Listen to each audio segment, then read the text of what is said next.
In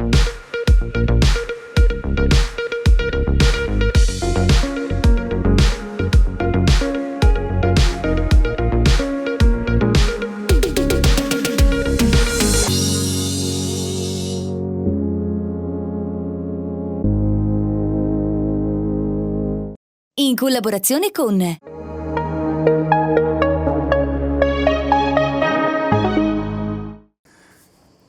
buongiorno a tutti, alle nostre amiche che ci seguono e anche agli amici che sono appassionati della cucina.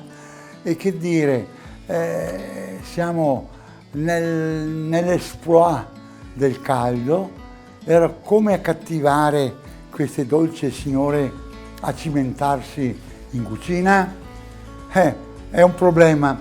Quindi sarete al mare, sarete lì, che dire, vi invidio, perché sarete lì a prendere quella tintarella che il sole vi regala. Però come fate ad avere dopo il piacere di cimentarvi ai fornelli col caldo che esiste? E sapete cosa ho pensato?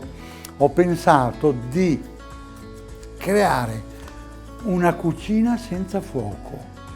Pensa che bello che sei, Valtteri, non occorre che così niente, andate su e non dovete altro che cimentare con gli ingredienti senza esibirli ai fornelli.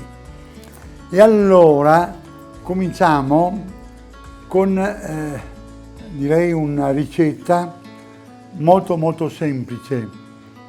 Quindi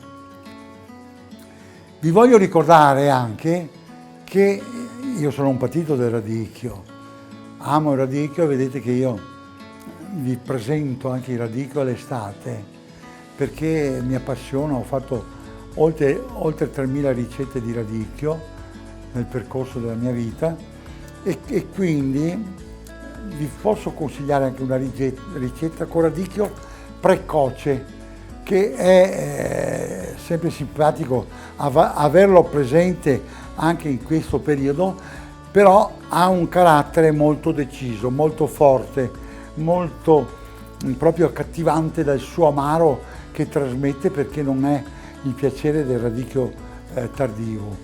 E quindi però ho voluto fare questo abbinamento di presentare il radicchio tardivo abbinato a dei pisellini sgranati freschi, a degli asparagi che si trovano sott'olio, a verdi e bianchi, e con una, come dire, una simpatica emozione sopra del radicchio di Treviso tagliato a pezzettini.